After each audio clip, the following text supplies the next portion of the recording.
Okay. Hello, everyone. We are live on LinkedIn. Welcome to our live stream.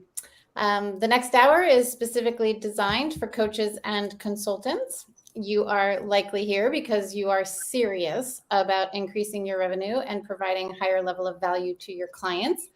Put in the chat what you are hoping to accomplish today, what you're hoping to get out of today's session. Great to hear from you. See that you're here, see that you're with us. I'll do a brief introduction here while folks join. Let's see. Today is all about, as I said, consultants and coaches and how to demonstrate your value so that you can achieve your goals of winning more clients, offering premium pricing, ideally without objections, having longer, more strategic relationships with your clients, and making a greater, longer-term impact. So the bottom line here is it's all about your bottom line, increasing your revenue, increasing your impact. So for those of you who are just joining us, put in the chat what you are hoping to get out of today's session. We are about to give you an hour's worth of very practical ways of demonstrating your value. We're bringing together how to use data and how to use your selling skills because these are interdependent. And this is what Nadine Keller and Chris Taylor will be talking about today. I am Linda Knox, and I will be moderating the discussion. So as a way to get started, let me introduce Nadine and Chris. Nadine is my business partner and the founder of Precision Sales Coaching and Training. She is an expert in sales effectiveness and has delivered strategic programs to tens of thousands of sales professionals in Fortune 100 companies. And actually, apropos to today's conversation, she has been able to consistently demonstrate measurable results and value to her clients time and time again. She is an avid speaker and an author of the book entitled Make It All About Them, Winning Sales Presentations. She and I have expanded the precision practice recently. It has historically supported institutional clients, and we are now also helping women entrepreneurs like ourselves build thriving businesses that allow them to have greater impact in the world and make more money. Nadine lives in Connecticut in the beautiful Litchfield Hills. If you've been there, particularly during this time of year, it is gorgeous. One last fun fact about her is that she's also the co-author of a book with her two sons, PK and Christopher, titled Gobble, Gobble, Gobble, the quintessential Thanksgiving playbook. And it's based on many years of she and her family hosting elaborate Thanksgiving celebrations in her historic home. So that's a little bit about Nadine. Now let's introduce Chris Taylor.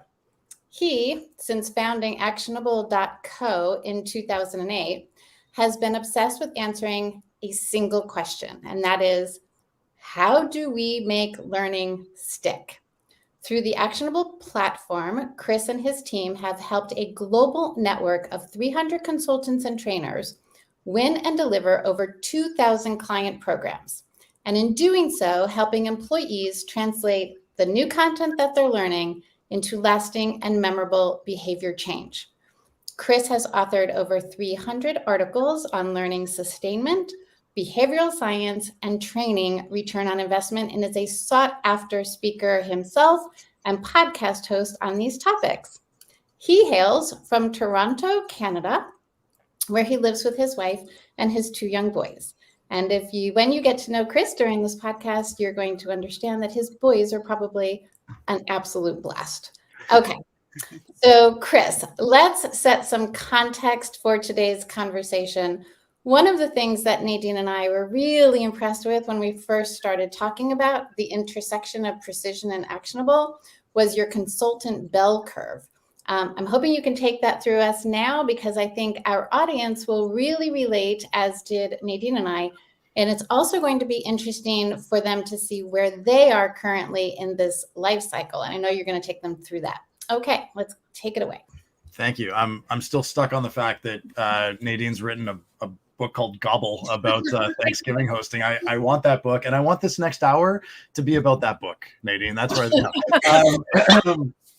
I've been so looking forward to this. I'm practically vibrating in my chair. I think the work that, for those who are listening and watching, particularly if you are a female business owner with big ambitions, I think Nadine and Linda are just such a powerful duo with such deep knowledge around how to help you basically get paid what you're worth, so your clients see that and you get the value from it. So thank you both for putting this together and having me on. It's a blast. Tiny bit of context. I talk to, I don't know, on average between 8 to 12 independent consulting firm owners each week, and I've been doing that for 10 years. So I've had a lot of conversations with consulting firms. And what I've found is that the bell curve is real. The folks that I speak with tend to sit in one of 4 broad categories across this curve. And so if you're watching this at home, this would be or wherever you happen to be, you can sort of plot yourself on this curve and see what that might mean for what's going to be most useful for you in your practice. So I'm going to go through this in fairly rapid succession. But at the bottom end of this curve, we've got what I affectionately refer to as splashing around. It's people who are a consultant or trainer or facilitator, but they're not really sure exactly what they're doing. They may be, comfortable facilitating in front of the room, but that's sort of where it ends. And I found that, when I talk to folks who are running consulting practices, there's a few sort of mental focuses that differentiate people across this curve. And so, first of all, splashing around is basically that feast or famine. It's that hunt for the next gig. I've got this next gig. I put everything into it and deliver, and then I'm back on the treadmill of trying to go find the next gig. I'm not sure where those leads come from. It's exhausting and it's a little bit frustrating. But here's the thing that I found is that these folks who are at this level tend to think about a couple key areas differently than those who are further along in the curve. One is this idea of guaranteed momentum. Knowing that your participants are putting the learning into practice. The people at this level are kind of hoping that their participants put ideas into practice, that it's not just going to be about the experience, but it's going to be about impact. The other area that differentiates is how they think about demonstrating change. The general consensus at this lowest level is you'll just have to take my word for it. I'm going to come in and deliver the session, and we're all going to hope that it's going to work well. And then the third area is around commercial value. This is about being able to connect the dots between the sessions that you run or the consulting training that you do to the strategic priorities of the organization. And folks at this lowest level, it's not even on their radar. They're not even thinking about this. They're focused on delivering the session, on communication skills, and on to the next. This is not a happy place to be. And if you've been at this level, I'd invite you to put in the chat, what does it feel like to be at this level? Or what do you imagine it might feel like, where you're not certain of impact, you're not sure how to just demonstrate impact, you're not sure how your work connects to the strategic priorities of the organization, you're hunting constantly looking for the next gig. What I've found is that people at this level are predominantly focusing on selling their time. This is their value exchange. I'm available and I'm cheap. You should hire me. It's a race to the bottom. And fortunately or unfortunately, there's a couple of key identifiers that separate people from here to the next place. And we call this the fear or ignorance line. And I don't mean ignorance to be offensive. It's simply that they haven't learned, they haven't been taught what it takes to get to the other side. And in most cases, what it takes to get to the other side is a unique point of view. It's having a stance, a position in the market to say, this is what I do, this is what I believe, and why you should hire me. Which takes people into where the majority of consultants sit that I talk to, is in this treading water phase. At this state, they've got, a trickle of referral leads. Maybe they've got some social media activity happening, but there's enough business coming in that they're not, finding the next gig, but maybe they are trying to fill next month or next quarter. It's okay. It's kind of exhausting to be at this level, but usually what's being sold here is competence. I'm good at what I do. You should hire me because I have a unique point of view. I have a 4-point model or whatever the case may be. And so I'm your person. There's another, when it comes to the guaranteed momentum, obvious change, commercial value, they are usually getting people to make commitments to change in the room. So they are focused on what happens after the session.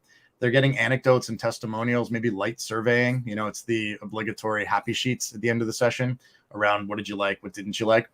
And the commercial value is they're often positioning the work they do as the right thing to do. It's important that we put this stuff into practice. Where most people aspire to get to is the swimming place. Swimming is where you've got a pretty solid lead gen system. There's business coming in, you're booked a quarter or even 6 months or more out. You have repeat clients. It's a pretty good place to be. You're still traveling all over the place delivering training, but maybe you're flying business class occasionally, and you're making a good living doing what you're doing. At this point, most folks are selling reputation, where they have a brand established in the market. They can command a premium price point. They're still doing what they've been doing at the treading water and splashing around, but they have more systems around it. They have ways of sustaining. They do manual sustainment around supporting learners after the session. They do 360s and more fulsome case studies around demonstrating change. And they use external research to validate their work. We run leadership development programs because Gallup says that if you run leadership development programs, it's going to increase retention by 20% or whatever. But it's that type of work. And sometimes people become complacent at this level. We've seen people butt up against this, what we've called the good enough line. Well, I guess this is what it is. This is what I aspired to, getting paid premium rates, and I'm traveling all around. But there is something else, and it sits on the other side of this good enough line. And if we carry our water motif forward, these folks are technically on the water, but they're playing a completely different game than the folks who are down below, or to the left, if you will. At this place, the work that comes in is not only there from a volume standpoint, keeping them fully booked at their most premium rates, but they have actually shifted the value exchange in the client's mind from one of time or expertise to one of impact. What they're actually selling their clients now is the value creation that hiring them will bring. And because of that, there's a fairly limitless potential on the income that can be generated for that practice, because you've uncoupled time from dollars. Folks at this level are guaranteeing momentum because they have embedded change systems. They can say hand on heart every time that they work with a client, change will happen. I'll be able to prove it to you through real-time reporting. And we're going to connect the dots between the change that's happening and your most important strategic priorities, so that you know that this is advancing the priorities that matter most to you. So you can tell I'm passionate about this stuff. My question for you, and then I'll flip this back over to Linda. Based on my description there, where do you think you fall on the bell curve? And based on what I was saying, what's the one thing that you might be able to do already, hopefully value 12 minutes into this webinar, that you could do to move yourself a little bit more to the right on the curve? So there you go. I'll hand it back over to you. If you're willing to share, put where you are on the bell curve in the chat. That would be fantastic. So Chris, you've laid out the coaches and consultant landscape. This is in the form of a bell curve. And obviously the goal is to get into the surfing stage, which is over into the dark green. And that is what today is all about. Nadine, we have something similar that we tend to talk about. I thought I'd give you a moment to share some of that. Absolutely. So yes, this just resonated so much with Linda and me when Chris shared this. And one of the things that, I was thinking is that in order to really get to that surfing level to the right of the bell curve, it requires relationships. And relationships are built first on credibility. And only when you have credibility are you able to get to the next level, which is a relationship of trust. And only then will you be in a position where you can engage in the strategic dialogue, where information is being shared with you. So we just love this. And I think it's a great background for our conversation today. Right on. That is, go ahead, Chris. Well, just, I'm so glad that you mentioned the trust component, right? Because it's easy for me to spell this out on here's what they're doing differently, but behind that is the how, right? And in order to, particularly that last point around connecting to commercial value, you have to know what the strategic priorities are for the organization. And for them to share that with you, they need to see you as more than a vendor, right? No doubt. Yeah. And so that's the beautiful, I think, overlap in our work. So sorry, back to you. Great. Good. Love it.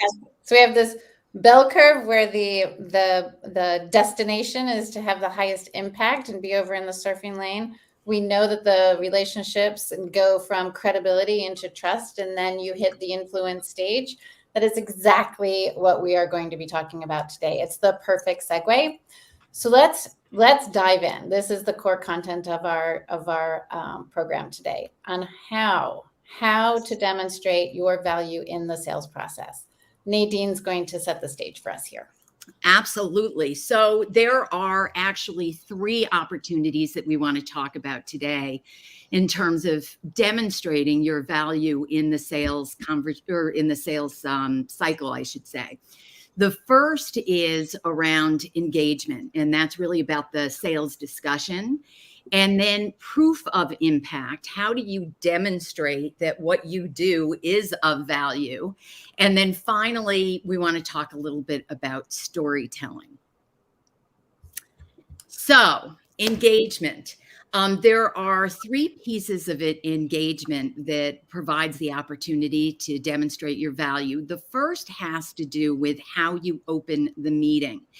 And it really sets the stage for a strategic dialogue. And so, as simple as it sounds, an agenda can be gold in this situation. And what I mean by that is just by simply setting the stage by saying something like, I typically do a super simple agenda, which is introductions, needs, opportunities of XYZ company. Then it would be my overview of precision and how we may help, and then next steps. So I may say that early in the meeting and say I've taken the liberty of putting together an agenda, thought we could start with introduction so everybody knows who everyone is. And then what we'd like to do is a really deep dive to understand your situation and your needs, your expectations, your objectives, not objections, hopefully. And once we have all of that information, we can talk about how we might be able to help you. And then finally, if it makes sense, we'll talk about next steps. And then I might ask, how does that sound? Now, what's interesting, or do you have anything to add? Right. And what may happen in this situation is the client may say, yes, I would love to hear about your experience in our industry, something like that. And it's really can be a setup.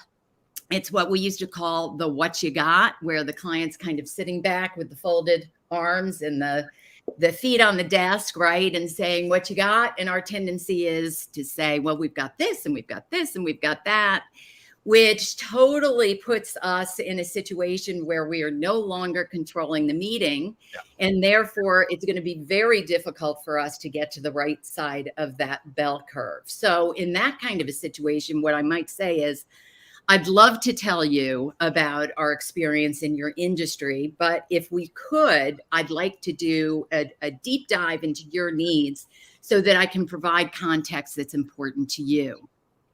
So opening sounds really simple, but how you set the stage can be the difference of your ability to really demonstrate your value or not. So that's the opening. Second is asking the right questions.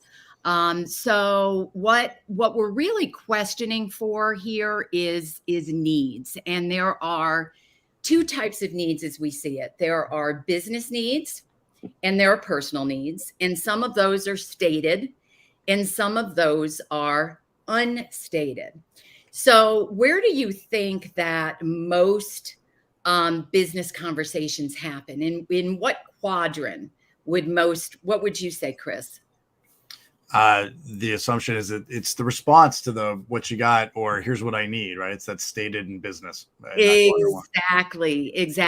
And the next question would be, and why don't we just I'll throw out some examples here to make sure that everybody's with us of what a business stated need might be. If you are working, for example, with a sales manager who wants to do some sales training, near and dear to my heart, right? A stated business need may be, I need to train X number of people, right? I need to do it in this amount of time. And I expect to achieve these objectives. So it's what our expectation is of a business conversation. Let's go down now to the personal unstated need. So an example of that may be that this individual is hoping for a promotion. And so the personal unstated need may be, I want to look good in front of my boss. And he's probably less likely to actually tell you that, right? So it remains unstated. Yep. So now the question becomes, where are we've already said most conversations are in the stated business. Where do you think that most deals close? In what quadrants? And if you could put that in the chat, that would be terrific.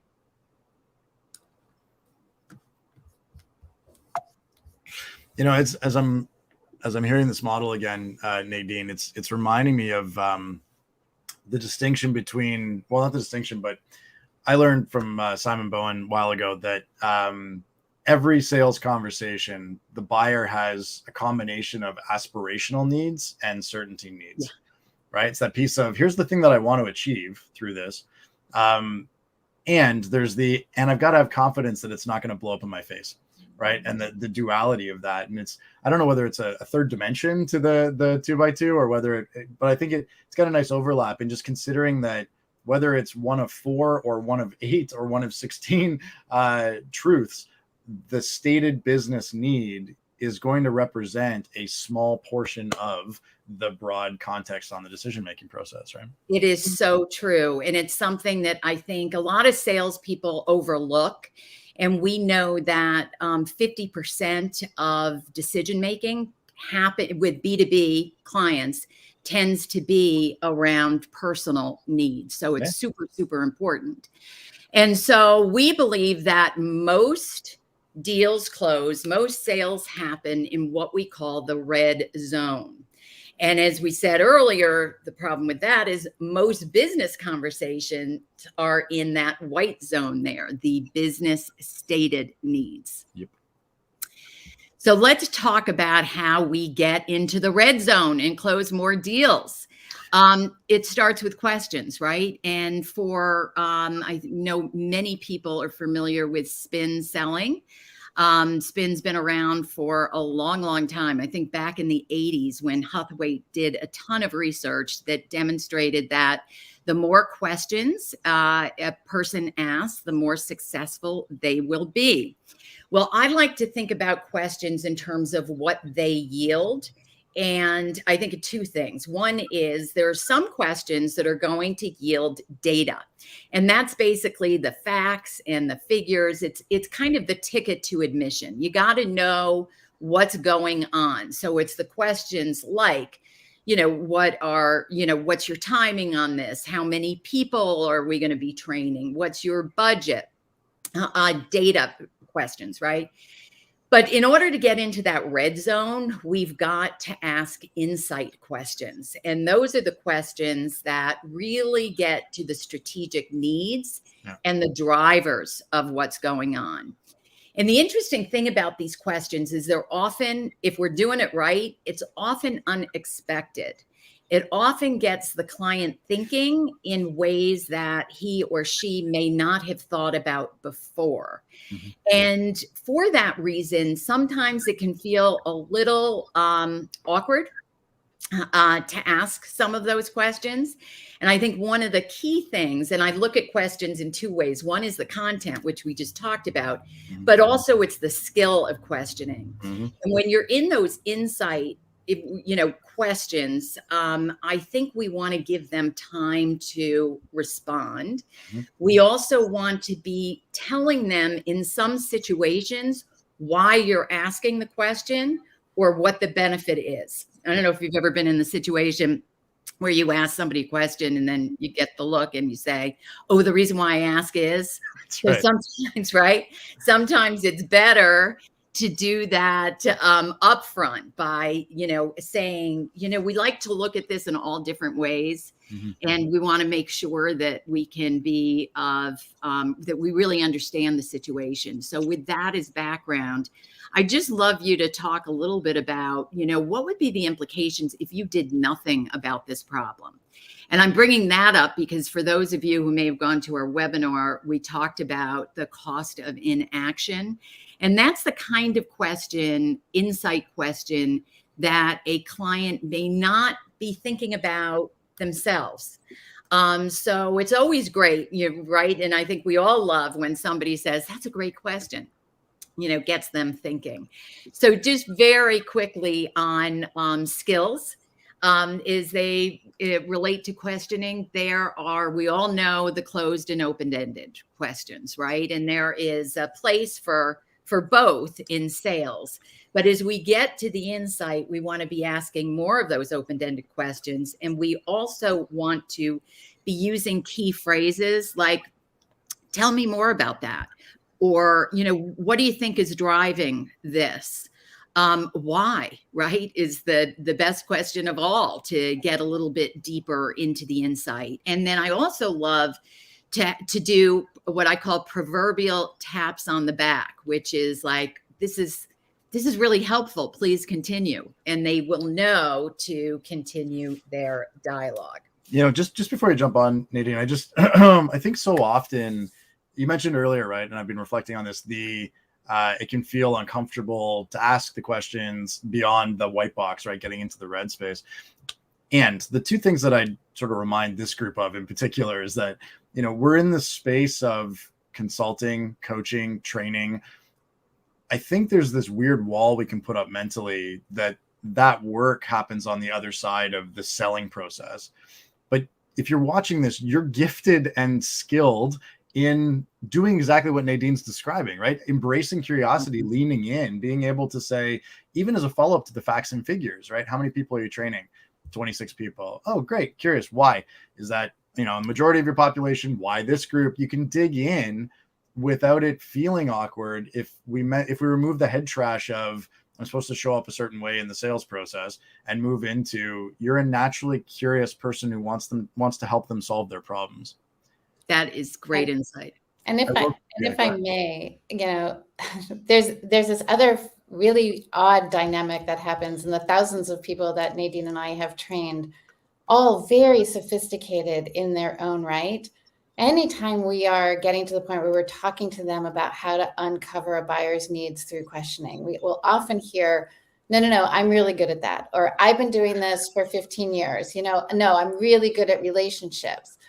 And so you think, okay, maybe they really got this. But then when we dive in and we start to role play with them, or we start to see them in action in real life, we find that the exact opposite is true. So they think that they're doing it, but we find that they're actually not. As soon as they uncover one need or one challenge or one desire, they immediately go into selling mode, right? Well, I think, the challenge is that they miss so many opportunities to connect. Go ahead, Chris. Well, as you say, because we're layering the 1,000 previous sales conversations that we had and assuming that there's patterns that apply here, which might be true, but we don't know yet, right? We need to keep digging.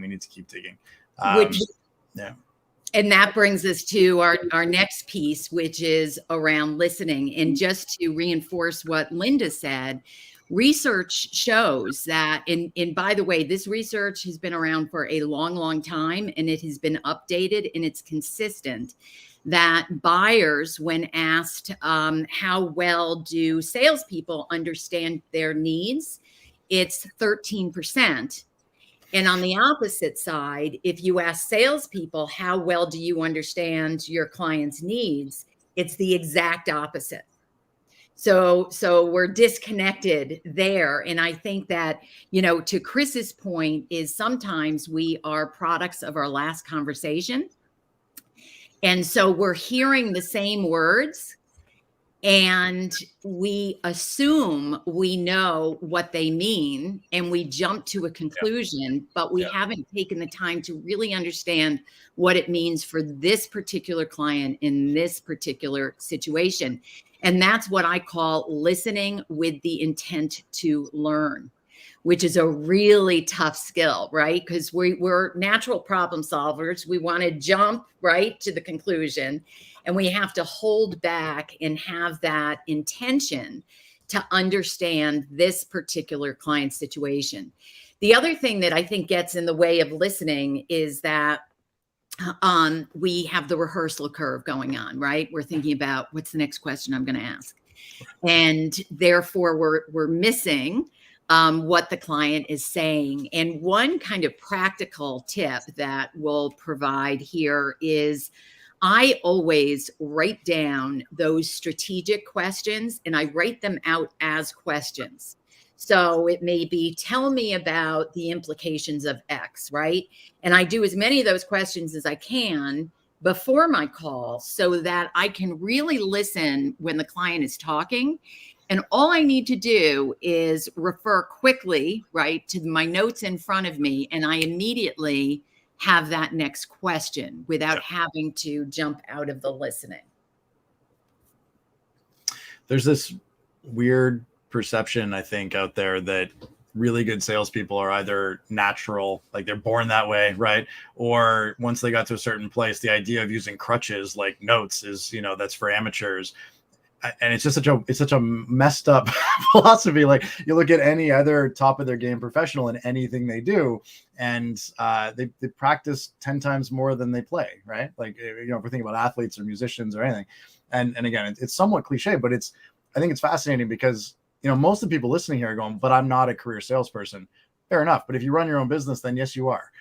Amongst the other things that you're doing, right? So there's getting comfortable with that moniker and appreciating that then that means I should be practicing this and having the tools of the trade, which includes, as Nadine said, writing the questions out beforehand. Right. Beautiful. Okay. So I'm pretty sure where we're at is we've just demonstrated the first way to show your value, right? Through engaging the client in sales conversations. Nadine spent a little bit of time about opening the meeting, and listening, the power of questioning. And now we're going to transition into the second way that we demonstrate value, which is proof of impact. Chris, this is your entire universe. You have hundreds of thousands of data points on proof of impact. So let's hear what you have to say. Absolutely. Approaching millions of data points now, which is both exciting and overwhelming. So if you're in the people development space, and it doesn't matter what your subject matter expertise is, you may have heard of a model called the Kirkpatrick-Phillips model. And so this is roughly what it looks like. But the Kirkpatrick-Phillips model has been around. Don Kirkpatrick identified the first part of it back in the 60s. And then Jack Phillips layered on his own version, then they merged in the late 90s.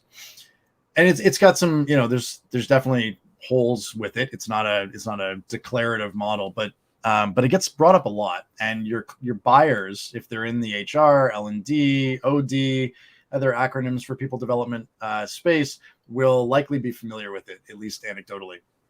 Why? Because it's familiar. It's something that has been around and it's stable in this unstable world. It's also easy to understand, at least at a surface level. And it acts as a really good measuring stick around what type of impact return are we going to see. So I use this to talk about proof of impact because and again, you could swap out the language, but it's really effective to align with your buyer around what level of impact you're looking to measure for. That may sound obvious, but coming back to the questions of listening with the intent to learn, we hear sometimes people say, well, how will you prove impact? And we assume something that is wildly off the mark from what they mean, or they don't know what they mean when they ask that question, but we assume they do, which is also a recipe for disaster. It's been fascinating to watch over the last 2 years, the exponential rise in client requests for proof of impact built into any people development programs, coaching, training, facilitation, workshops, virtual, in-person, doesn't matter. There's a increased rise. Again, I don't know what the math is, but substantial increased rise in expectation from the client that you will be including proof of impact. So much so that I believe to my core that 5 years from now, if you are putting a proposal forward for people development and it does not include proof of impact, you're going to be laughed out of the room. It's going to be table stakes. And right now it's a differentiator. So this is, again, another one of those, where are you landing on here as far as what you can offer to your client? For those who aren't familiar, participant satisfaction is that base level evaluation form, happy sheet, smile sheet. It's basically saying to the participant at the end of the session, what was most useful, what was least useful, how was the temperature in the room, how were the sandwiches. I'm being a little facetious, but also not, because it often gets into those reports. This is the base level measurement. Now that 88% comes from a study that the American Society of Training and Development did a couple of years back now, that found that only 88% of programs, people development programs, measure at that level, meaning that 12% of programs, this is on a $360 billion industry, 12% of that are not measuring anything at all. Why is this useful? Well, your ability to demonstrate impact directly correlates with your ability to win the business, because you put yourself into rarefied air by moving up this spectrum. So again, base level participant satisfaction. Did people like it? Knowledge retention. Did people remember stuff after the fact? You've probably seen what's called Ebbinghaus forgetting curve, or heard the anecdotes that basically 7 days after a session, participants have forgotten 92% of it.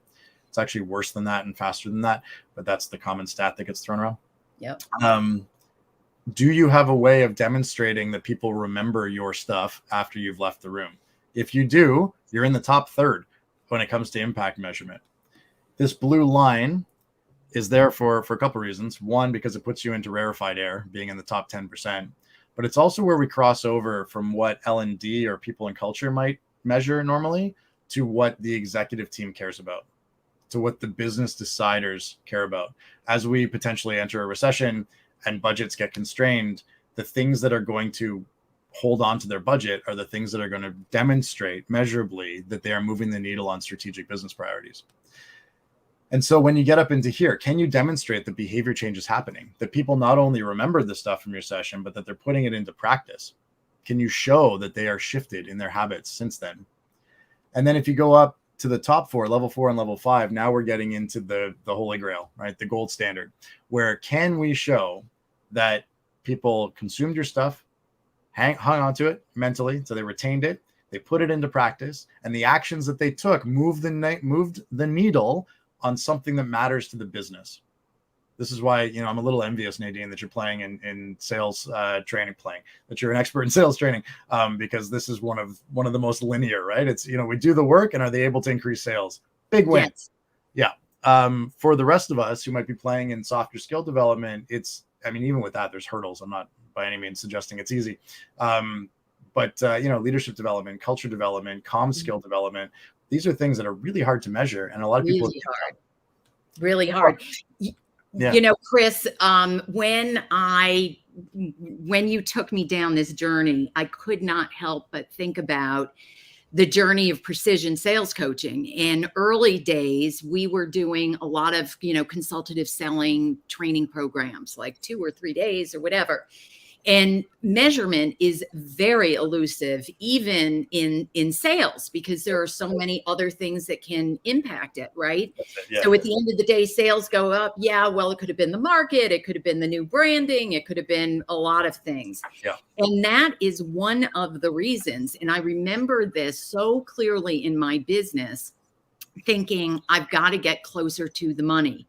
Yeah. And what ended up happening is we focused our business at the end of the sales cycle, and we were working in an industry where there were finals presentations, and there were 3 clients who were selected, to come in, and we would train and coach the team. So it was much easier to be able to compare, the deals that were won because of coaching and the deals that, were not coached and what Right. they did.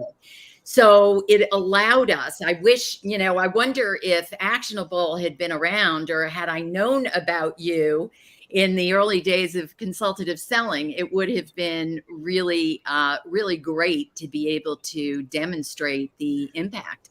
Well, yeah. And so what Actionable is doing is not magic. It's bringing visibility to that which is previously invisible, right? But this is a way that you can think about it, whether you're using Actionable or not. You think about the content that you're delivering. You provide great content, right? The behaviors of that content is designed to shift. That content, if well structured and focused on impact as opposed to delivery, will inspire people to change behaviors. How do you sort of focus those energies so that they're changing the right behaviors and doing it on a consistent basis? Those behaviors should have a measurable impact for your client. Hopefully not. Hopefully not. And this is a correlation, but can we say that, if you're training call center operators on better listening skills, the behaviors that we want to shift are around asking better questions, about smiling when they pick up the phone, whatever the case may be. The impact should be a higher net promoter score on customer call-ins, right? Will it be direct causation? No. To Nadine's point, there's a whole bunch of factors that could influence that.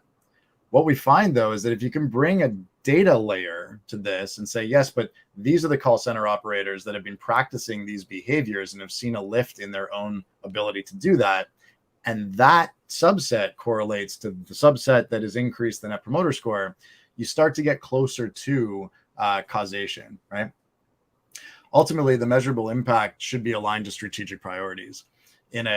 Those that have really adopted this model start from strategic priorities. They don't design any content or deliver any content until they know what are the strategic priorities, how is that going to be measured internally, what are the behaviors we need to shift in order to move the needle on that, and then what content do I need to inspire the behavior change, right? It's strategy driving the process as opposed to the other way around.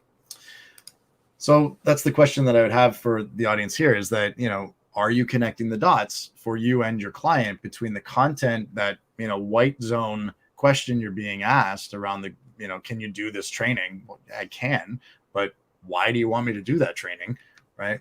Gets you closer to strategic priorities that you can go backwards to say, well, this is why we should do this content in this way, because it'll move the needle on that strategic priority.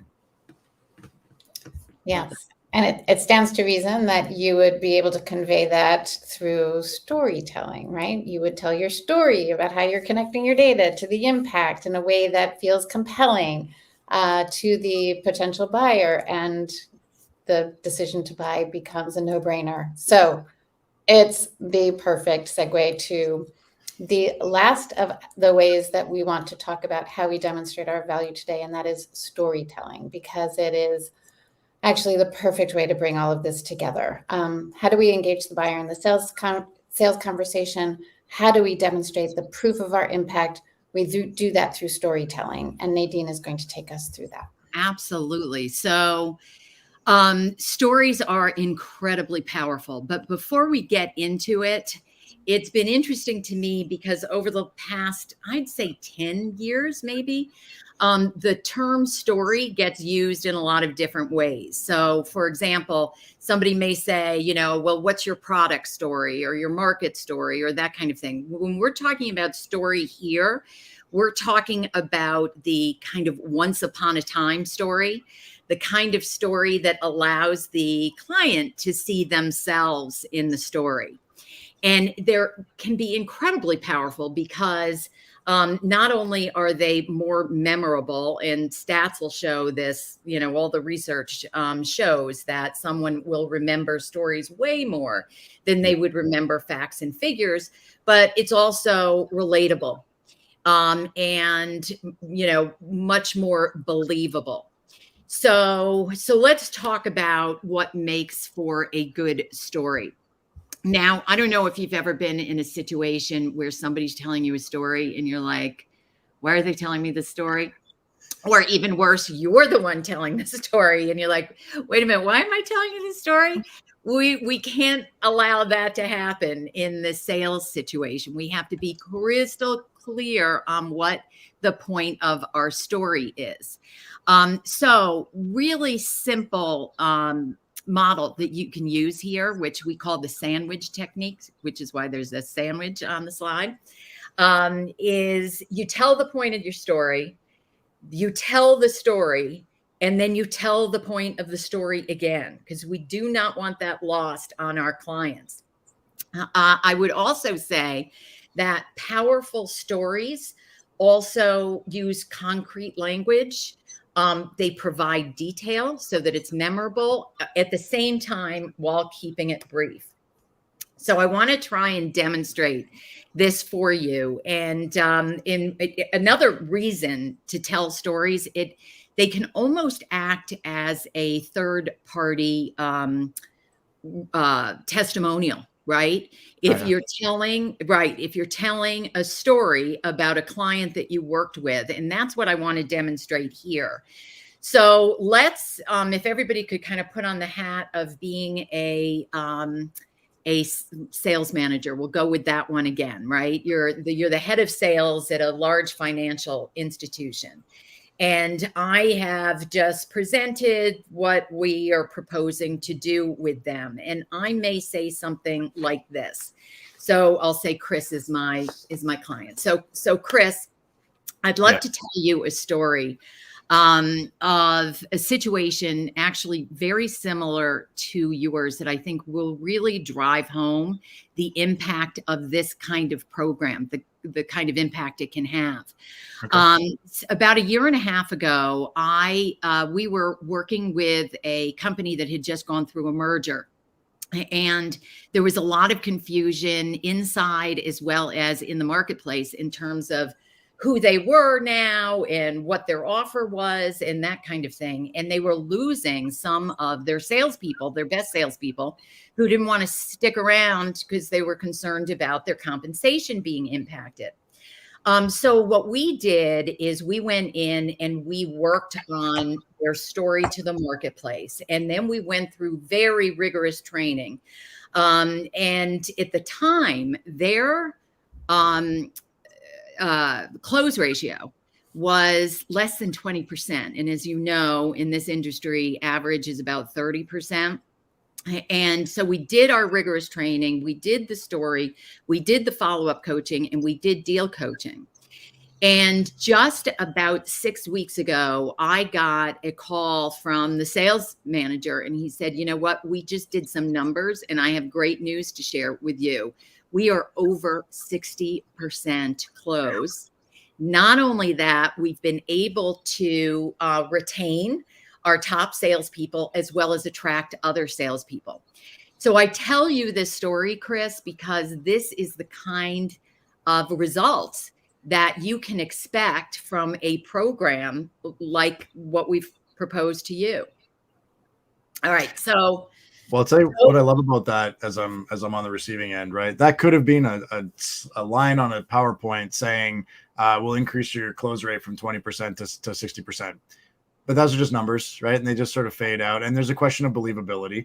But when you've layered in facts in the story, then it becomes, I believe it more now than I would have if I'd just seen it as a line. And you had me engaged because I like hearing about my competitors. So excellent. Good summary, Chris. Thank you. Thank you. Chris, when we were talking about doing this show and this particular story, it made. Yeah, exactly. So because here's the thing, right? As Nadine said, facts and figures are hard for people to hang on to. They're non-emotional. Stories are easily transferred.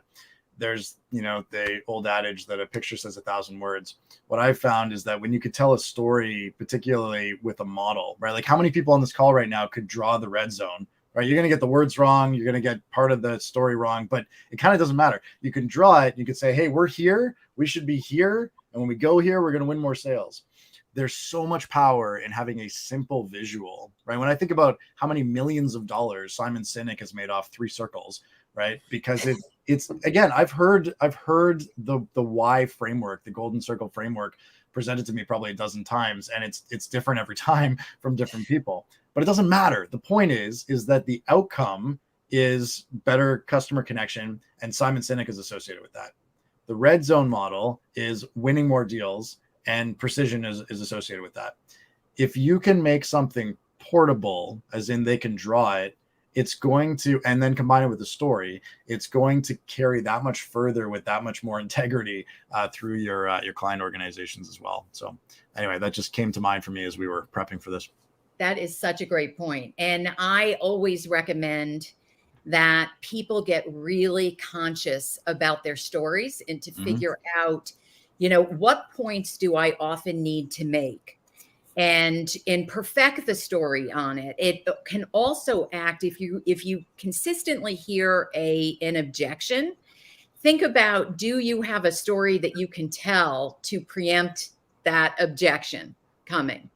And practice telling the story. And again, keep it short, make sure that there's detail in it, because that's what makes it believable. Yep. And to the extent that you can keep it brief. And then, of course, you want that point to be crystal clear and leave them with that point. I tell you this story because. Love that. It's just dawned on me. We've been talking about these 3 discrete tactics, right? The how we show up in the meeting, storytelling, data-driven components to it. But just what you just said, right, about having some of those details made me realize that these all blend together and they stack, right? The ability to tell data-driven stories helps you move through the red zone, right, in a much more meaningful way with the client. And if we circle all the way back to that point at the top about the red zone and that discomfort, you really struck me there. I'd encourage those that are still with us to think through what it feels like on the other side. When you've moved beyond the business sanitized conversation around numbers and spreadsheet and moved into a place where you're connecting to a real need for them, and they feel that you can solve that need. I don't know about you, but for me, there's a euphoric high that comes from that. And I had a connection with another human being that is deeper than we are doing the sales thing. That makes the whole thing worth it for me. That's the whole point, is that we get to have that impact for people, and we don't have to wait until we've sold the deal to start having that impact, right? It happens in the sales conversation when we can take some of the tactics that Nadine shared here today. Yeah. So well said. So today we've talked about, identifying that need, as you say, Chris, then being able to prove that you can help them through data. That's where actionable comes in. Tying them together through storytelling, right? And there's wild benefits to being able to demonstrate your value this way in the sales conversation and in building that relationship with your potential buyer. Yeah, go ahead. Can I give you an example? I'll use Nadine's storytelling on that. So the reason I'm sharing this story is that it sort of demonstrates, when you stack those pieces all together, what impact it can have on your financial future. We were working with a gentleman whose name I'm going to change, but I'll call him Jason. And so Jason was asked to quote on an $80,000 RFP for a leadership program. And that's a pretty sizable piece of work for Jason. And to his credit, he got into the conversation with the buyer, and his first question was, why? What is it that you're trying to change by this leadership investment? And it took them aback, right? To Nadine's point, it's not a question they're used to getting asked. And so they're kind of like, well, because we want better leaders. It's like, yeah, I understand that, right? But let's assume this program's wildly successful and they're exactly the way you want them to be on the other side. What impact is that going to have on your strategic plans? And they went, oh, got it. Well, we're going through this acquisition phase and we need to make sure that everyone, went on and on. Fast forward 2 months, Jason has secured the contract for $450,000 around a transformation project because he has dug to understand what the actual pain was behind the pain, has shown the client that he's more than just a facilitator. So he's moved from sort of the left side of the bell curve to the right side of the bell curve. He used actionable to be able to connect the dots and demonstrate the behavior change taking place in moving the needle on that. And so not only did he win that year's business, but it renewed for a second year. So Jason was able to elevate his status by embracing a lot of the pieces we're talking about here and making sure that he was asking the right questions on the front end and then demonstrating impact as he went on. So I share that with you. He used an approach that we've developed called the proposal conversion amplifier. So I think we'll share that with you if anybody wants it. It's free. I'm also happy to chat it through and explain. I'm putting that in the chat right now. Awesome. Thanks. Okay. And great storytelling, by the way, Chris. Thank you. I was practicing. So great. So Nadine, do you want to talk a little bit about our program? Sure. Yeah. So or actually, Chris, I don't know if you had. I think you had some other things in mind here. You just wanted to cover that one. I think that's a good start. Stories. Yeah, we've got other stories, right? There's, Nicole, who was struggling with the close rate, not dissimilar to Nadine, your story.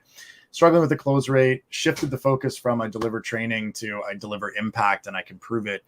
Her next 6 proposals, she went 6 for 6, winning all of them. At which point I suggested she's probably not charging enough, because no one should have 100% win rate. That's the other side to this. It means you're leaving money on the table. We'll save that for another session. And then Mandy, who was well established as a leadership trainer. She had a great business around that, and that's what she was known for. But at the beginning of the pandemic, she started to shift. Well, she very aggressively shifted her focus to stay, I'm not interested in developing your leaders for the sake of developing your leaders. We're going to activate your strategy through better leaders, because you've got a new strategy probably, and you need to have that action very quickly. Her business blew up. There's so much power in also sort of putting your finger on the zeitgeist of the moment, right? And knowing that beginning of the pandemic, every company on the planet was going through a strategy change.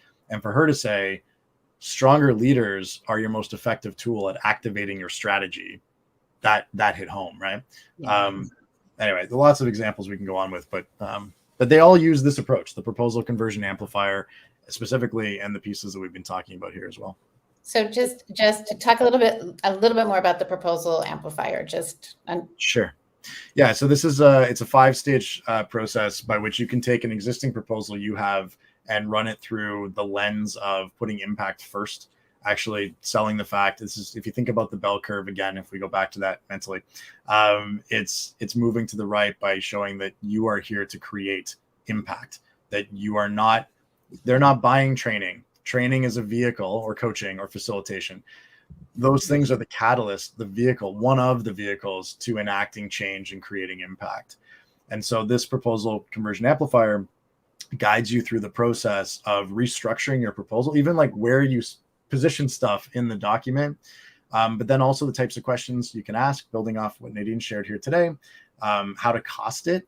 And again, particularly if you're early stage consultant, you're not charging enough. I can pretty much guarantee you that based on the conversations I've had over the years.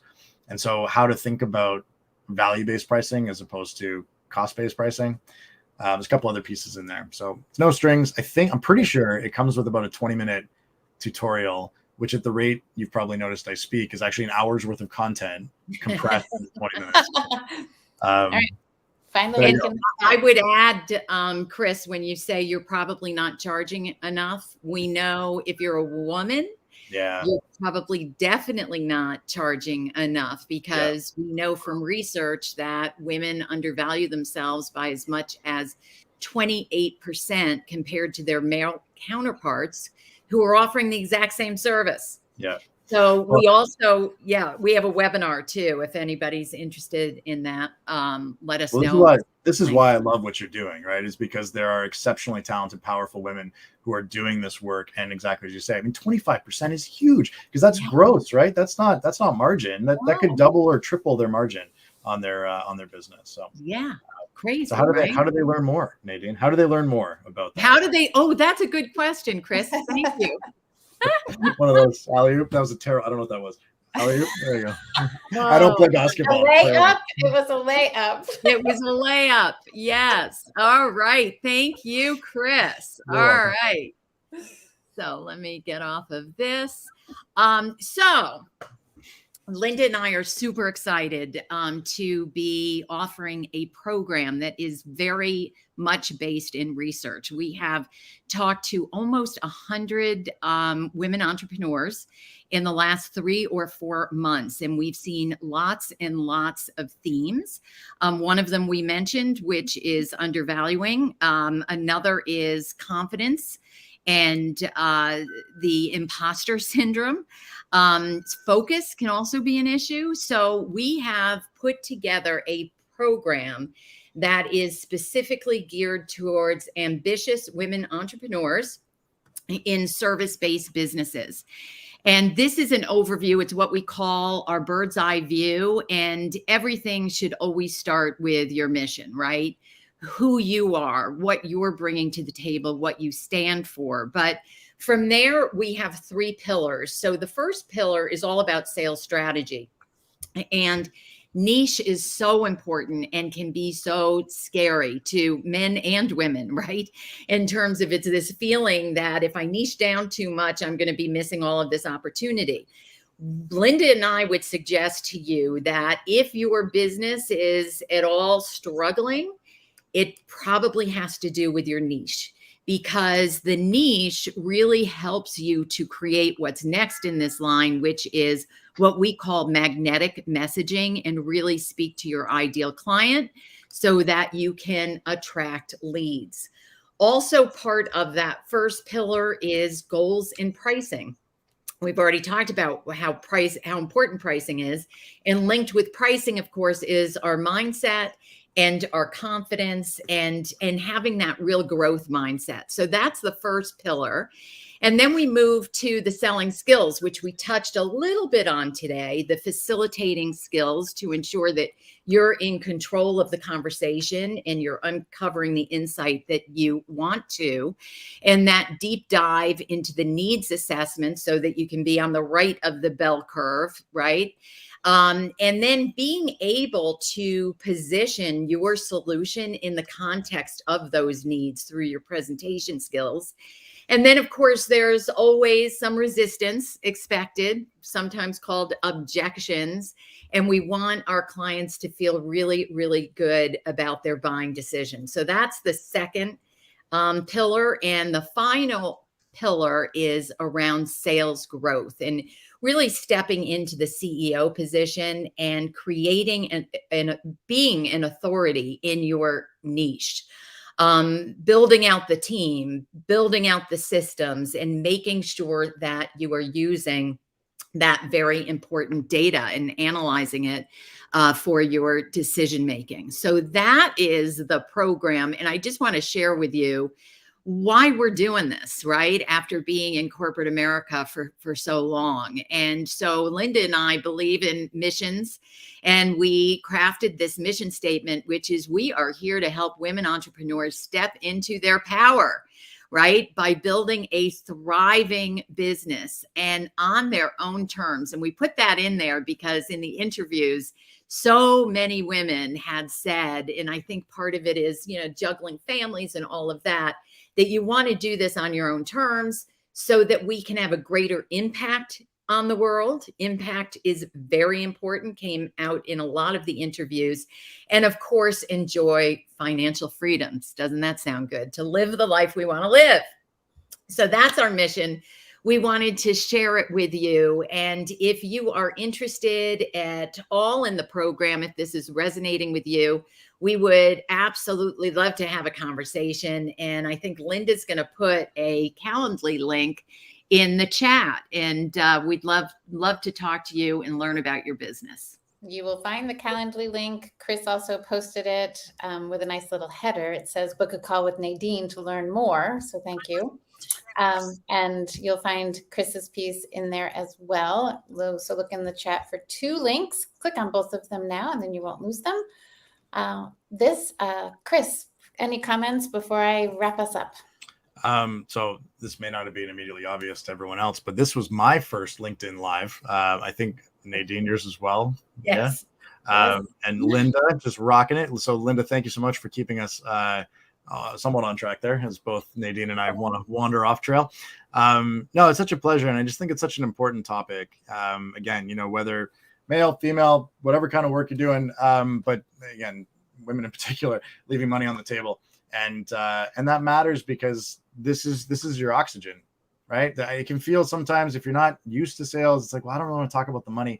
You got to talk about the money because the money is what allows you to do the next gig and the next gig. And I love, it warms my heart to hear that there's a focus in your respondents around impact. We can only have impact if we're making enough money to keep the business going and ideally grow that impact, right?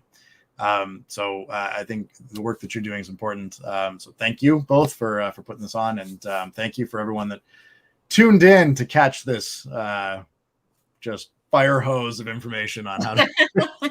And thank you, Chris. I mean, I could talk to you all day long.